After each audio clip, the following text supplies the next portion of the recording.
Anyway, so two wives, and so he says, I want to leave and go, and wants to give her land. And Maitreya asks a question, look, what will happen? Will I be happy? Will I be happy all the time, and so on and so forth?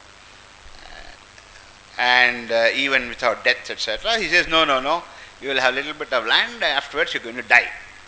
Then she says, what's the point of all the wealth if you're going to die anyway? How can you be happy? So there is a context in which the discussion begins. So I'm just going to draw out one very significant, actually it's a sentence, but the whole paragraph repeats the sentence endlessly. So I will just read it, and then I'll tell you how it gets translated normally. And I will propose a translation, which I think is a correct translation. The Sanskritist can help me show that, as usual, I don't know Sanskrit, and as usual, I'll tell them they don't know Sanskrit. So, but it's actually shocking what he says, morally shocked. That is what, according to him, Atman and Brahman is. I will discover that. Please read. He said, it is Yajnavalkya who He is explaining what is Atman, Brahman. It is not for the sake of the husband, my dear, that he is loved, but for one's own sake that he is loved. It is not for the sake of the wife, my dear, that she is loved, but for one's own sake that she is loved. It is not for the sake of the sons, my dear, that they are loved, but for one's own sake that they are loved. It is not for the sake of the wealth, my dear, that it is loved, but for one's own sake that it is loved. It is not for the sake of the Brahmana, my dear, that he is loved, but for one's own sake that he is loved. It is not for the sake of Kshatriya, my dear, that he is loved, but for the one's own sake that he is loved. It is not for the sake of the worlds, my dear, that they are loved, but for one's own sake that they are loved. It is not for the sake of the gods, my dear, that they are loved, but for one's own sake that they are loved. It is not for the sake of the beings, my dear, that they are loved, but for one's own sake that they are loved. It is not for the sake of all, my dear, that all is loved, but for one's own sake that it is loved. The self, my dear Maitreyi, should be realized, should be heard of, reflected on, and meditated upon. By the realization of the self, my dear, through hearing, reflection, and meditation, all this is known. Now, this is a different translation. Most translations, there's a word that comes there, it's called Atmanastu. It's translated as one's own sake. How they translate it is, for example, it is not for the sake of husband that he is loved, but for the sake of Atman he is loved. This is how they translate it. Okay. Atmanastu is because of Atman. This is the only one of the very few translations where, now the first question is, to the Sanskritist I want to ask you, when they say Atmanastu, does it mean for the sake of Atman, or it's a way of saying for one's own sake? Which is correct? One's own sake. Is that correct? No. I think it is correct. So, I mean, in other things they say for the sake of Atman. Therefore you must seek out Atman. That's how it gets translated. You love a wife for the sake of Atman. You love wealth because of the sake of Atman. So you do everything for the sake of Atman, because Atman is the highest. This is how the translation goes. But actually it's wrong. It says for your own sake. First let me put it in Kannada, what Yajnavalkya is saying, and then I'll bring it to English. ನಿಮಗೆ ಮಕ್ಕಳು ಯಾಕೆ ಬೇಕು ಅಂದರೆ ಮಕ್ಕಳ ಮೇಲೆ ಪ್ರೀತಿ ಇಲ್ಲ, ನಿಮಗೋಸ್ಕರ ಮಕ್ಕಳು ಮಾಡ್ಕೊಂಡಿದ್ದೀರಾ. ನಿಮಗೆ ನಿಮ್ಮ ಹೆಂಡತಿ ಅಂದರೆ ಪ್ರೀತಿ ಇಲ್ಲ, ನಿಮಗಿಷ್ಟ ಅದಕ್ಕೋಸ್ಕರ ಅಷ್ಟೇ, ನನ್ನ ಕಂಡ್ರೆ ನಿಮಗೇನು ಪ್ರೀತಿನೇ ಇಲ್ಲ. ಕೇಳಿದ್ದೀರಾ ಈ ಮಾತುಗಳನ್ನ? This we say in English selfishness ಅಂತ ಕರಿತೀವಲ್ವಾ? What is Yajnavalkya saying? Exactly that. You are in love with your children not because you love your children. You want children. You want money. You want wife. This you is Atman. says Yajnavalkya. Therefore you must know it. So you want to know who is Atman, no? Prajapati, you said you didn't realize what is Atman. This is Atman, you. What you call selfish you. ಎಲ್ಲ ನಿನಗೋಸ್ಕರನೇ ಮಾಡ್ಕೊತೀರಾ ನೀವು ಅಂದರೆ ಅವನು ಆತ್ಮನಿಗೋಸ್ಕರ ಮಾಡ್ಕೊತಾ ಇದ್ದಾನೆ. ಹಾಗೆ ಎಲ್ಲರೂ ಇರೋದು ಅದೇ ಆತ್ಮ.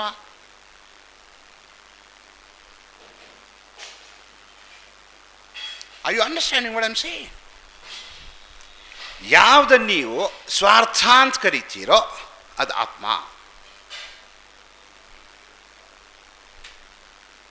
In a way it makes sense. ಯಾರಿಗಪ್ಪ ಮೋಕ್ಷ ಬೇಕಾಗಿರೋದು? ನಿಮ್ಮ ಅಪ್ಪಂಗಲ್ಲ, ನಿಮ್ಮ ಅಜ್ಜಿಗಲ್ಲ, ನಿನ್ನ ಹೆಂಡತಿಗಲ್ಲ, ನನಗೆ ಬೇಕು. ದುಡ್ಡು ಯಾರಿಗ್ರಿ ಬೇಕು? ನನಗೆ ಬೇಕು. BMW ಯಾರಿಗೆ ಬೇಕ್ರಿ? ನನಗೆ ಬೇಕು. ಎಲ್ಲನೂ ನನಗೆ ಬೇಕು. ಅದೇ ಆತ್ಮ.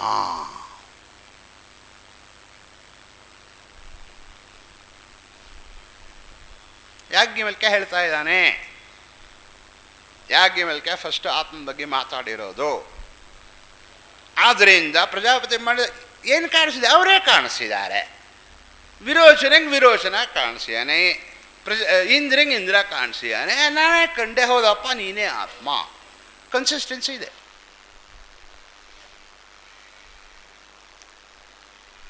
So the reason why you criticize your friend, your wife, your husband, ಎಲ್ಲ ಬರೀ ನಿಮಗೋಸ್ಕರನೇ ಮಾಡ್ಕೋತೀರಾ ನೀವು, ಬೇರೆ ಯಾರಿಗೂ ಮಾಡಲ್ಲ. ಬೇರೆಯವರು ಒಂದು ನಿಮಗೆ ಇದೇ ಇಲ್ಲ, ಎಲ್ಲ ನಾನು ನಾನು ನಾನು. That is exactly what seeking Atman is. Please tell me you are not shocked, then you are all liars. This is Atman, this is the highest. ಏನು ಸ್ವಾರ್ಥ ಅಂತ ಕರಿತೀವೋ ನಾವು ಇವತ್ತು, ಅದು highest goal of human existence ಅಂತ ಹೇಳ್ತೀಯಾನೆ Yajnavalkya. Are you willing to buy that?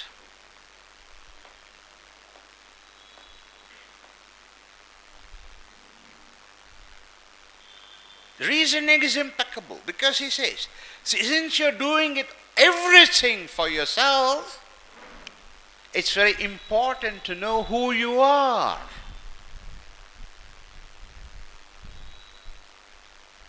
ಎಲ್ಲನೂ ನನಗೆ ನನಗೆ ನನಗೆ.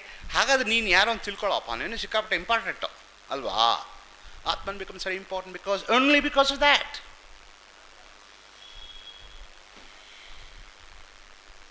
ನನಗೆ ದುಃಖ ಆಗಿದೆ, ನನಗೆ ಸಂತೋಷ ಬೇಕು, ನನಗೆ ಅದು ಬೇಕು ಇದು ಬೇಕು, ನನ್ನ ಕಾಮಗಳು ಅಲ್ವಾ?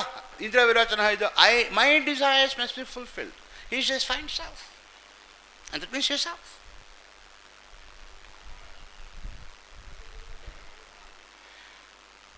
If you are a Christian or a Muslim, you can't translate it this way. So what have our translators done?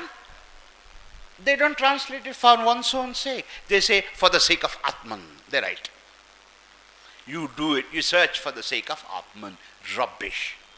You do it only for your sake. Indians were very empirical. They understood people the way they function. We all do it for ourselves. Yes.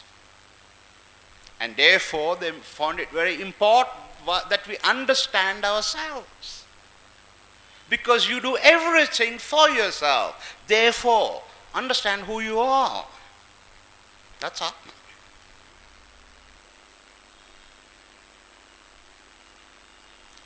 It becomes selfish. You must know one thing.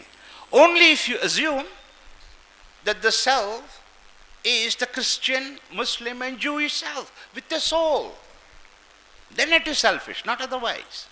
This idea of selfishness, egoistic, makes sense only if you use Christian and Jewish and Muslim conception of human beings, the one we were talking about yesterday. They must have that idea, because that is Christian, Jewish, Muslim. That's not. Their conception of human existence makes you selfish. If you don't have that conception of person, it's not selfish at all. So most normal behavior of all human beings Hence, knowing yourself becomes very important. Who am I? When I'm doing everything for my sake, who am I then?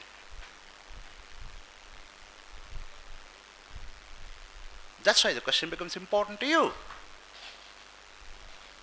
You are not searching for Atman because you want to satisfy Vishnu or something like that. No, because you want it. You want it. If you don't search for Atman, it's because you don't want it. It's as simple as that. So everything you do for the sake of yourself. Yes. But who is this self? For whose sake you're doing all these things? You have to understand, because otherwise you might be doing it for something else, someone else. Feeling unhappy, therefore. So if you translate it this way, it confirms what the British told about us, that we are immoral people, because selfishness, egoistic, is considered as the normal, the ideal, and the end point of human existence. But that's according to their understanding of human beings. And because you accepted that without understanding that, we think this is selfish.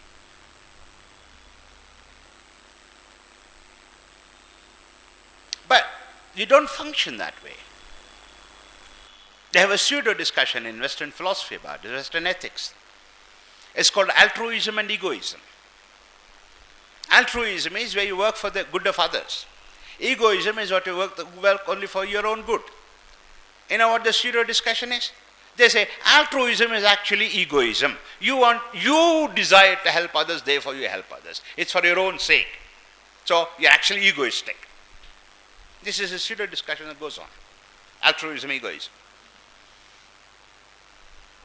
That's right. You want to help others. Who wants to help? You. So you do it because you want it. Therefore you are a bloody egoist. And egoism is supposed to be terrible, of course, in Western ethics and in Christianity and so on and so on and so on. Now it's their problem. Indians took this very seriously. Therefore they said, find out who you are. Because if all your life you're spending only for your sake, find out who you are, man. Otherwise, who knows? You'll be spending all your life for the sake of a donkey or something. You know, don't do it. Spend life for yourself. Supreme form of egoism. Yajnavalkya is teaching. Only if you accept Western conception of self.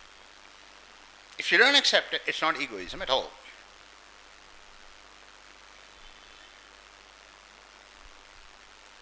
So find out for yourself whether you're shocked or not.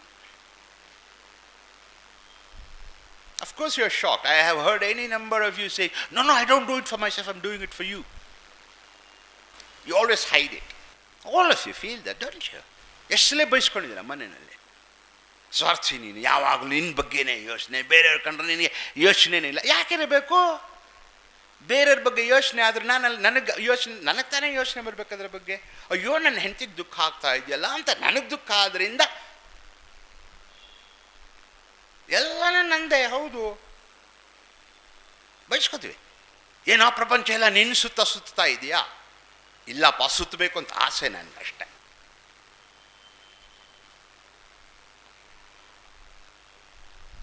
If you don't understand this, that is, if you don't take yourself seriously, you will not be able to seek adhyatmic knowledge at all. Trust me on that. If you do not take your own desire seriously and fight to find out and satisfy it or whatever, you will never be happy. And if you are unhappy, you are the one who will be unhappy. Satಕೊಂಡು ಕಥೆ ಹಾಡೇ ಹಾಡ್ಬಿಡ್ತೀವಿ. ಯಾವುದು ಮರ್ತೋಗ್ಬಿಡ್ತದೆ. ಮೇರ ನಮ್ಮ ಜೋಕರಲ್ಲಿ ಬರುತ್ತೆ. ಹತ್ಕೊಂಡು ಹುಟ್ಟಿದೆ ಹತ್ಕೊಂಡು ಸತ್ತೆ ಅಂತ ಮನ್ನಾಡೆ ಹೇಳಿರೋದು. ರೋತ ಆಯಾ ರೋತ ಸತ್ತೆ ಏನೋ ಮರ್ತೋಗ್ಬಿಟ್ಟಿದೆ. ಹತ್ಕೊಂಡು ಸತ್ತೆ, ಹತ್ಕೊಂಡು ಬಂದೆ, ಹತ್ಕೊಂಡು ಸತ್ಕೊಂಡು ಹೋಗ್ತಾ ಇದ್ದೀನಿ. ಅದು ನಮ್ಮ ಇಂಡಿಯನ್ಸ್ ಅಲ್ಲ ರೀ ಅದು. ಆ್ಯಕ್ಚುಲಿ ನನ್ನ ಮಗ ಹುಟ್ಟಿದಾಗ ಅಳ್ಳೇ ಇಲ್ಲ, ನಕ್ಕೊಂಡೆ ಬಂದ. ಅದು ಯಾರು ಹೇಳಿದ್ರೆ ಮಕ್ಕಳೆಲ್ಲ ಅಳ್ತಾರೆ ಅನ್ನೋ ಸುಳ್ಳದು. ಹುಟ್ಟಿದಾಗ ಎಲ್ಲ ಮಕ್ಕಳು ಅಳ್ತಾ ಹುಟ್ಟಲ್ಲ. Point is, this arises from an understanding, an empirical study of human beings without the pseudo-morality that Christianity, Judaism, Islam has put on people on the world. If you want to help human beings, you must study them and understand them the way they are, not judge them. And the Jews and the Muslims, the Christians, the only thing they do is judge. And you know what the result is? Look at the world. They're destroying humanity. These three of groups. And the secularists who take over their ethics and transform it. Together they're destroying human existence, human world.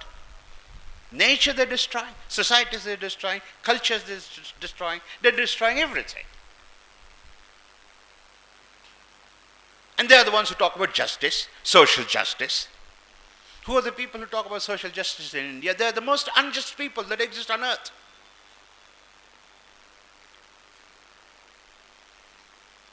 Most politicians are the ones who talk about social justice. Who are the most immoral people on this earth? Those are the politicians, aren't they?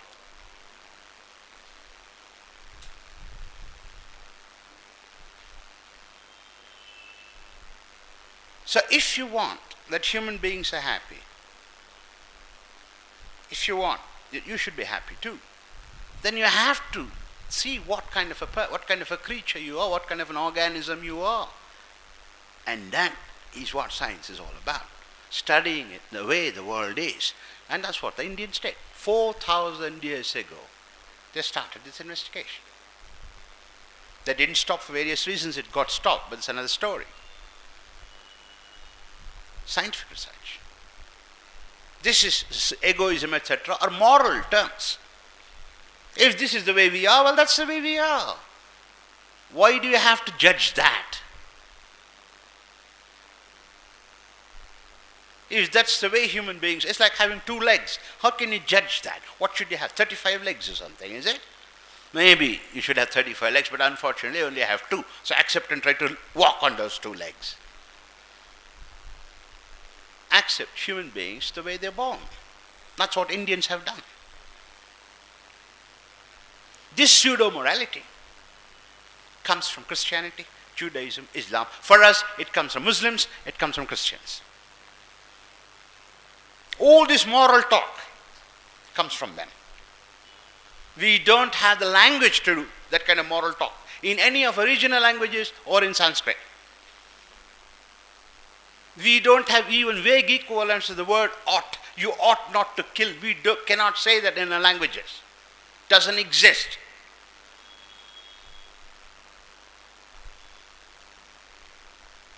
If you have to be an egoist, you must have a bloody soul. Otherwise you can't be an egoist. You must have an ego. Otherwise you can't be an egoist. Ego is soul. Soul exists in human beings according to the Jews, Christians.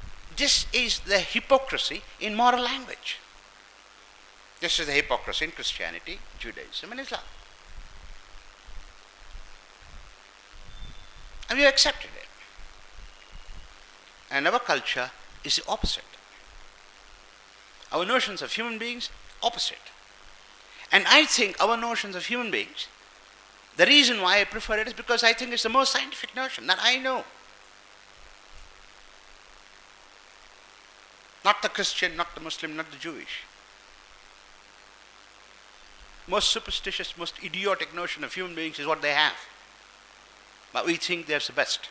No, it's not. We are ashamed of Indian notions. They're the most scientific that exists in the world.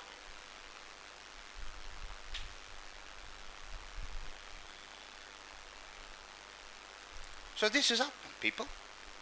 This is what Virochana, this is what Indra. They don't understand it. You don't either. Because the question still remains, who is this I for whose sake Balu is doing all the things? His I. What is it? That you don't get the answer here. No, of course not. It's telling you what it is. So what does it mean when somebody said yesterday, for one's own sake, that one's own is hidden in the body? What the hell does that mean? Why do you love? I love my wife. That means this I is hidden deep in Balu's body. Oh, really? Yeah. That is the bullshit when I talk about Dehina as Atman in the body.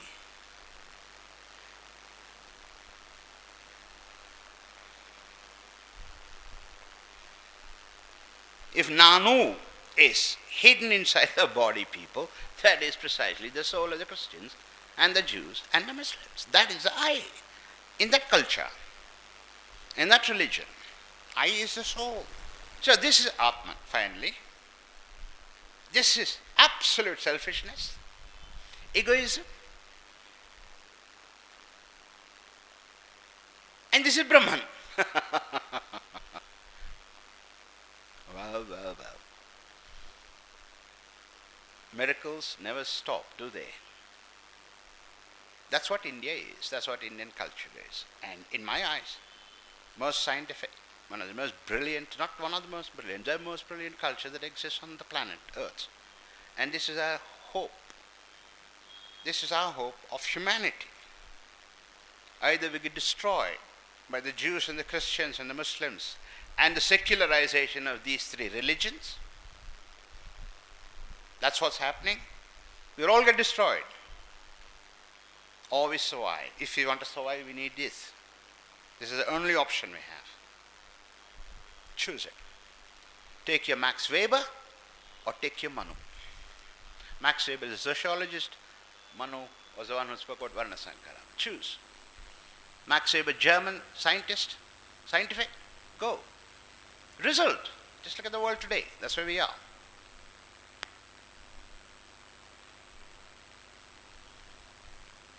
Choose. All right?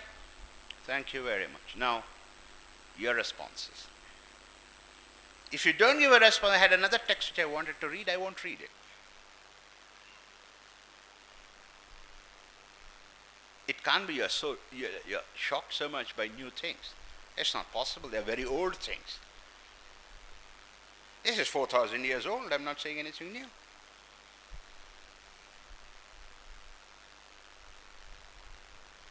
And I'm not giving any interpretation, right? I'm just reading it.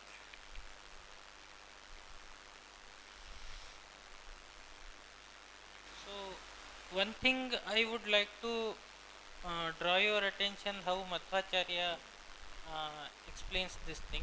Yeah. Atma Narayanah tasyaiva hi kamena patyadihi priyo bhavati nahi patyadinam jayadinam aham priyah syamiti kamana matrena priyatvam bhavati bhagavadichchayeva hi tad bhavati. Atma is the Narayana. Because of his wish, wife and children Allowed and so on. Yeah. I don't want to quarrel with Madhvacharya. I just want to ask you one question. Do you think you love your child because of Narayana? Or do you love him because he or she, who she or he is? I don't know anybody who, it's possible Madhvacharya did it. Was he married? He was not, so I don't know about it. But I don't see anybody loving their wives, their children. Or for example, you have a BMW. Why do you love it? Because of Narayana. No, you love it because of bloody BMW. So, if Madhvacharya is saying that's possible, but he cannot be speaking about us human beings. No, not possible. So, why do you love that painting of Monet? Because Narayana loves it. No, because I like it. So, I'm sorry. It's not true. I mean, it could be talking about something else. Human beings in Mars or something, possible. Yeah, maybe they think that way there. But on Earth, we don't.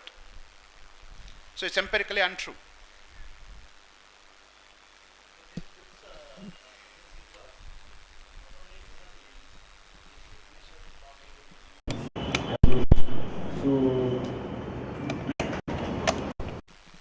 There are also expressions of Atman, or they are also Atmans. So if that is possible, then talking about something Narayana and all those things will not come into existence. So I think they are talking about a human reality I think so. or animal reality, maybe. I think it's human, maybe animal also, I don't know. But definitely human. But it must be at some level also animal. I mean, when animal seeks shelter, wants to eat, it's because for itself, no? So, Few reflections over here. Position is not right. Okay. Coming to this, first thing is related to the morality or what is moral conduct or whatever you may term it as. So that means to say that our ancestors or whoever, maybe 2000 years or 3000 years before, were never putting anything in this frame of morality. no, I don't say that. See, but I don't want to go into that, but there are two kinds of, very generally speaking, two kinds of morality. One is which uses words like you ought not to kill, ought, English ought. That's one kind of way of talking about morality, which talks about things which are forbidden, things which are permitted, and so on. This is called the normative thinking, and that is for Christians and the Jews and the Muslims, right? Right. They have that notion. That is their morality. That is how they think about moral things. Indians think differently. We also have ethics, yeah. There are good things and bad things. We also encourage good things, discourage bad things. We are also human beings, no? I mean, just look at us. We just don't go around killing everybody, raping every possible woman, do we? So, because we think it's wrong to do such things, no. So, we have ethical notions, but it doesn't take the structure of the religious thinking of the West. Okay. So coming to the next point related to Atma, here we are just introduced to the term Atma, which means the self or yourself or the ego which is there in you. Okay. Okay. Ego doesn't exist. According to Freud, it does. Yeah. So there are other terminologies which are parallel to Atma, saying Antaratma, Paramatma, and other things, which are again quoted in Upanishads. I'm not taking any other grantha or anything else. So what could be the possible meaning of those words in this context? That depends on the text. We'll discuss it when it comes to that. But Atman means, for example, in this case, how do most people use it as a substance? Atman is a substance. Yeah? Sadvastu they call it. It's a vastu. Yeah? It is sat. Now here Atman is talking about your own sake. It is a way of talking about oneself. So in that sense, Antaratma, Paramatma, all these words that they use, either it is used in a certain language, I don't know, depends upon the text. We'll sit down and read it. Whether Upanishads say that or not, it doesn't matter. It can mean multiple things. If your problem emerges if you think Atman is a substance, if it is not, you don't have that idea, then Atman means many things. Atman is a way of talking about oneself. Atman is referring to a particular thing inside oneself, not a substance.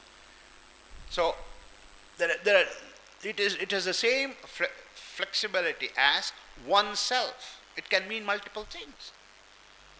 But if you sit like the way most translators do, idea that's a substance, a specific substance inside the human body, then you get these problems of Antaratma, Jivatma, Paramatma, making this distinction. All right? It emerges because of you don't know what Atman is, basically. Okay. Next one, followed to the same thing. From this context, what we understand is the selfish self is the Atma. Or No.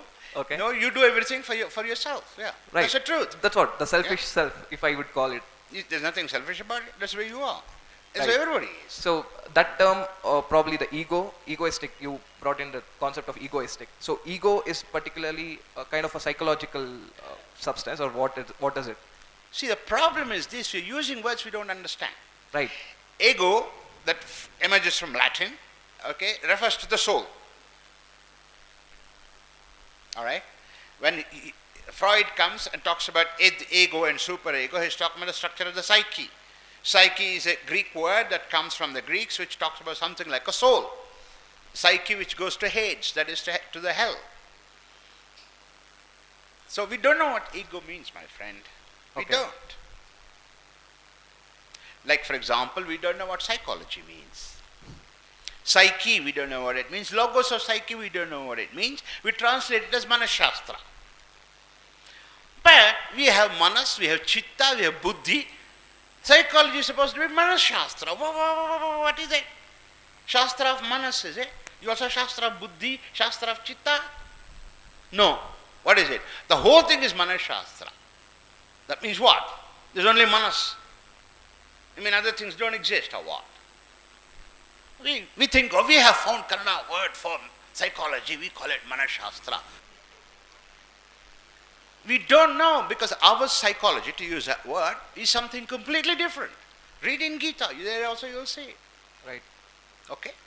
So, don't use such words. So use simple language. I do things for my own sake. Alright, what is your problem with it? Should I do it for your sake? I won't. Right. What's your problem with that? Your problem emerges because of the words you're using. I say things like ego and so on. That's what I'm trying to tell you. Got it. Keep it simple. Then you'll discover so many problems are non-problems, pseudo-problems. Okay. One more thing which is connected to the same, it's again a reading from a different Upanishad, not this. So if it is okay to bring it on here, I will do it. Otherwise we can discuss later as well. Go on. Tell Okay. me. So in Mahanarayana Upanishad, this two verses come wherein which says, whatever is being done is not because of me, but because of two other things. One is the karma and one is the manyu. One is the? manyu, which the krodha. You can take that as anger. One is because of desire and one is because of anger. Because of these two things, I mean, these two are the elements which are doing and not me. So here, how do we interpret or how do we understand this? We understand it depends on any number of conversation, depends on how. For example, you can speak about causal factors. The cause of the action is, for example, you can say is anger, is lust, is desire, etc., etc. That's why this body acted. You have to say, no, I reasoned about it and I acted. As it could be, no, I desired for it some future goal, not desired, I wanted a future goal and acted. So a human action can be explained in multiple ways, which we do all the time. So that is precisely what, in a manner of speaking, scientific psychology should do. Explain, figure out how we act and why we act. So, indeed, sometimes they act out of anger, sometimes it act of something. And we say, ಯಾಕೆ ಕೋಪ ಬಂತು ಗೊತ್ತಿಲ್ಲ sir, ಗಳಿಗೆ ಸರಿ ಇರಲಿಲ್ಲ. And we also say that, isn't it? ಏನೋ ನಾಲ್ಗೆ ಬಂದ್ಬಿಡ್ತು. ಏನ್ರಿ ನಾಲ್ಗೆಲ್ಲಿ ಬಂತು ಅಂದರೆ ಮನುಷ್ಯ ಅವ್ರೆ ನೀವು ಯೋಚನೆ ಮಾಡಿ ಮಾತಾಡೋಕ್ಕಾಗಲ್ಲ. ಇಲ್ಲ ಸರ್, ಏನೋ ಕೆಟ್ಟಗಳಿಗೆ ಅದು ಹಂಗೆ ಅದು ಶನಿಕಾಟ ನಡೀತಾ ಇದೆ, ಸರಿ ಒಳ್ಳೆ ಬಿಡಿ, ಇನ್ನೊಂದ್ಸಲಿ ಮಾಡಿಬಿಡಿ. We talk this way, don't we? Then? And the next one. So, this is related to... But wait, but there's something. If you talk this way in Europe, they laugh at you. They laugh at you. They find it humorous. Truly. Because they think you know all the time why you are doing something. For example, any number of times I have had this, I've been talking, something happens, I said, why did you react that way? I said, actually I don't know why I reacted that way, I think I'll take a guess. Then they start laughing. So I ask why? Even you don't know why you reacted that way? I said, no, I don't, because we don't. And they find it very funny. So our way of talking is not their way of talking, because our psychologies, what we understand human beings are different. Or for example, there's another thing, extraordinary. So let's say this is a public space, let's say there's a fight. I'll come back to you. We have a fight. I have a fight with you, you have fights, whatever. Now normal reaction, one of the typical reactions of Indians is, after some time on subsequent day, come and ask, we ask this, right? Because we don't know, even though we are there, we said we don't know. This they find very funny, ridiculous, wrong, because you were there, therefore you know what happened. You know. There's no question about it. You can't say, I came to discuss and talk to you what happened. Rubbish. You were there, yeah? So you know what happened. No, I don't. What do you mean you don't? Did you not see it? Yes, I saw it. Then, you know what happened. This is Europe. This is America. And therefore, our use of English, you can now imagine how chaotic it is there if you go talk to them. That's when you discover you don't know English. When you talk to Europeans and Americans. We don't know English at all.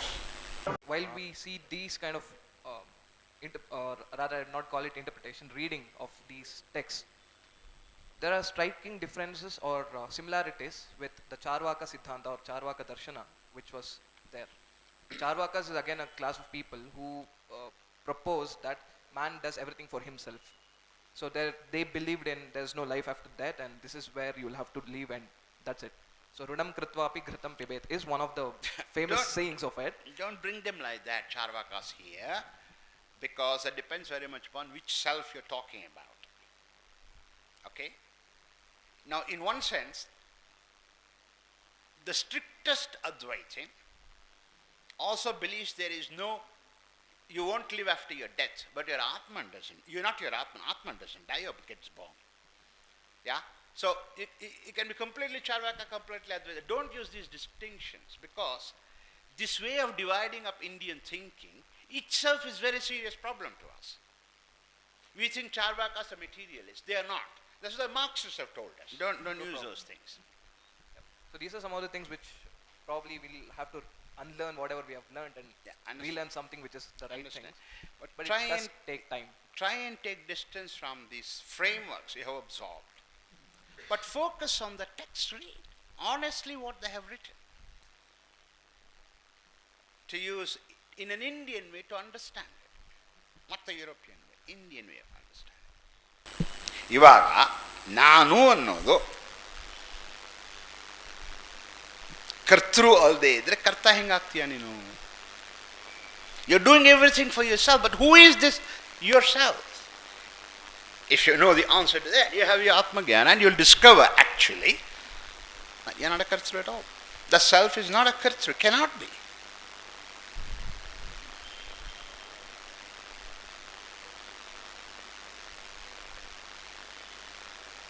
It is only if you assume it is some part of your body. Something to do with volition and will and so on. Self ಆಥರ ಆದರೆ ನಾನು ಕರ್ತೃ ಅಂತ ಬಂದ್ಬಿಡುತ್ತೆ.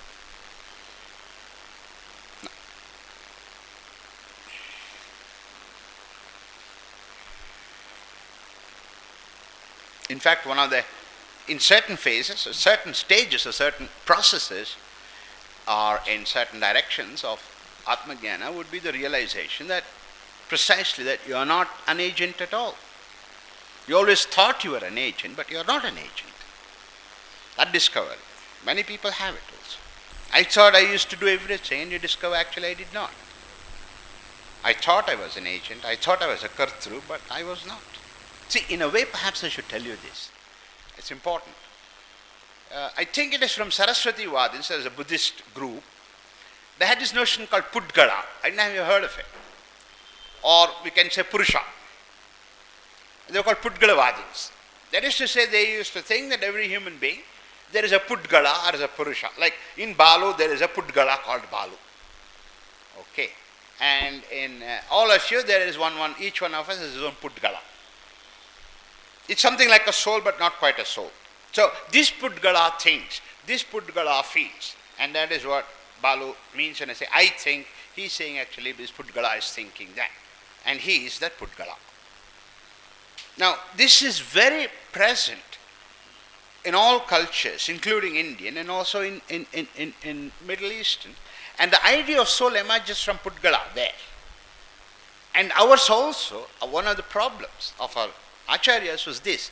They fell prey to this very primitive psychological understanding of human persons as existence of a Pudgala, because it's a very normal way to think. Like he said, who is the I who understood it? There must be a person.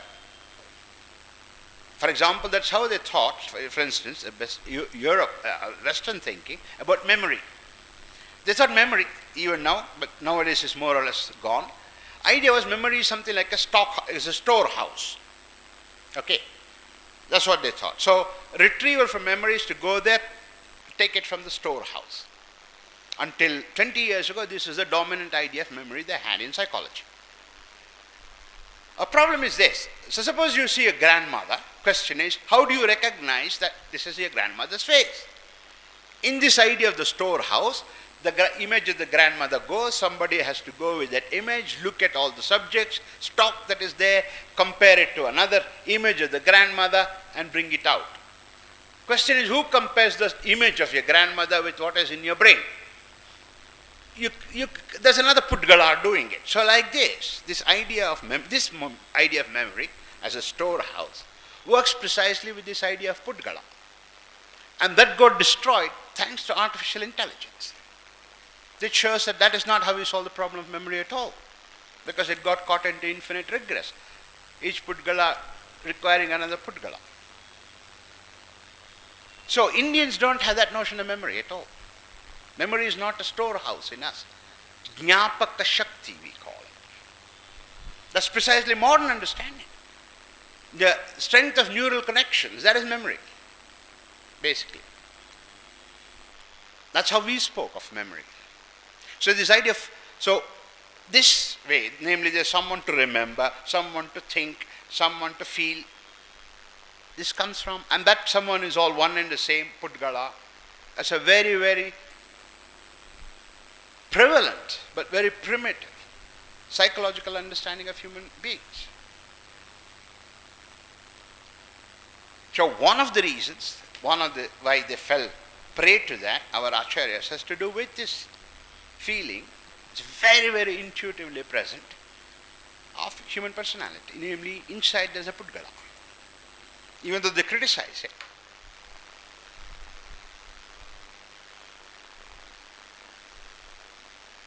We talk that way, yes. But that is a language, which also creates certain other problems for us. But so this problem that there must be someone is a question of language and metaphysics. It's not a question of psychology. Take a simple thing like a thermostat. It judges the temperature, brings the temperature down and shuts down on temperatures beyond certain level. Does it mean there is somebody inside thinking about it? Exactly. Such processes also occur inside organism, like you. In other words, some kind of a monitoring doesn't require the presence of a person.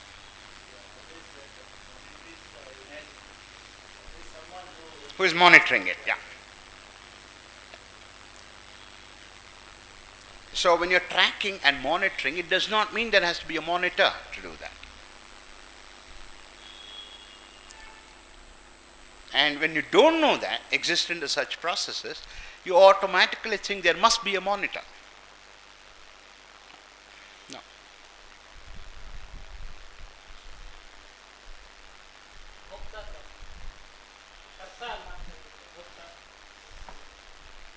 Bhoktru no Allah.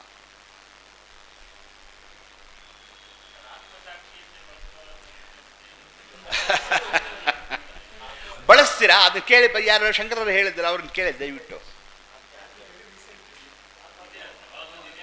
ನಾನು ಆತ್ಮನೇ ಒಂದು ಸಾಕ್ಷಿನ ಕೇಳಿದ್ದೀನಿ ನೋಡಿಪ್ಪ, ಒಂದು ತಿಳ್ಕೊಂಬೇಡಿ, use it seriously. If it has to be a sakshi, it must see ಅಲ್ವಾ. So your atma must have eyes ಅಲ್ವಾ. It must have brains to interpret it ಅಲ್ವಾ, ಟು ಜಡ್ಜ್ ಅಲ್ವಾ. So if atma becomes a sakshi, if it is a brain, there must be blood alva, or some kind of movement of energy alva. There must be something like heart pumping blood alva.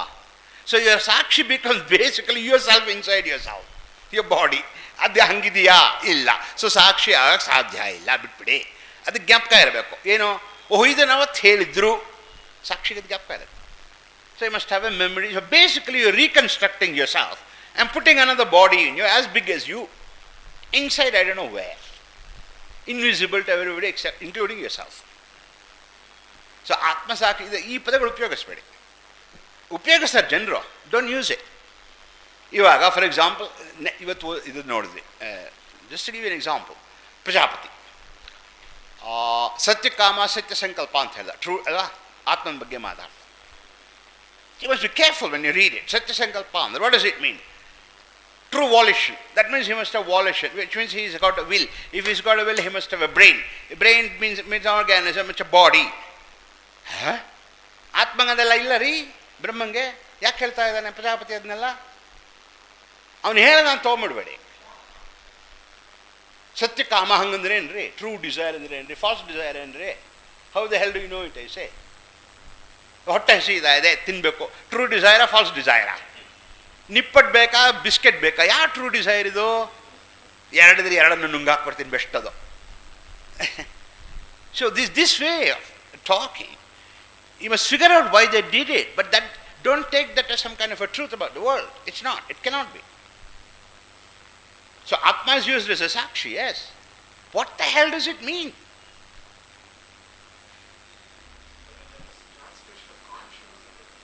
ಹೌದಾ? ಇಲ್ಲ ಕಣ, ಆತ್ಮ ಸಾಕ್ಷಿ ಅಂತಲೇ ಹೇಳ್ತಾರಲ್ಲ ಅದ್ವೈತಿಗಳು.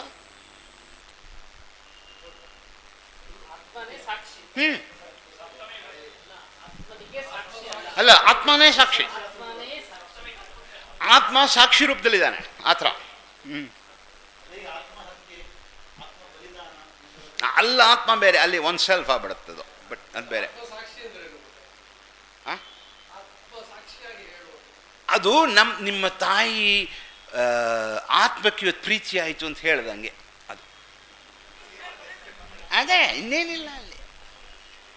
ನಾವು ಒಂದು ತಿಳ್ಕೊಳ್ಳಿ, ನಾವು ಇಂಡಿಯನ್ಸ್ ಸಿಕ್ಕಾಪಟ್ಟೆ ಚೆನ್ನಾಗಿ ಇಮಿಟೇಟ್ ಮಾಡ್ತೀವಿ ಅಲ್ವಾ? ನಮ್ಗೆ ಗೊತ್ತಾಗಲ್ಲ ಏನು ಪಡೋದು. ಹೇಳಿದ್ನ ಸೈಕಾಲಜಿನ ಮನಃಶಾಸ್ತ್ರ ಅಂದ್ಬಿಡೋದು. ಅದಕ್ಕೆ ಏನಂತ್ರಿ ಮನಸ್ಸು ಅಂದ್ರೆ ಏನ್ರಿ? ಮನಸ್ಸು ಬುದ್ಧಿ ಚಿತ್ತ ಎಲ್ಲನೂ ಒಂದೇ ರೀ. ಸರಿ ಬಿಡಿಪ್ಪ, ಎಲ್ಲನೂ ಒಂದೇ ಅಂದರೆ ಅಲ್ಲಿ ಬಿಡಿ ಅಷ್ಟೇ. ಸೊ ನಾವು ಈ ರೀತಿ ಕಲ್ತು ಬಿಡ್ತೀವಿ, ಮಾತಾಡ್ಬಿಡ್ತೀವಿ, ಭಾಷೆಗಳು ಬದಲಾಯಿಸ್ಬಿಡ್ತೀವಿ. ಏನು ಹೇಳ್ತಿದ್ದೀವಿ ಅಂತ ಗೊತ್ತಿಲ್ಲ.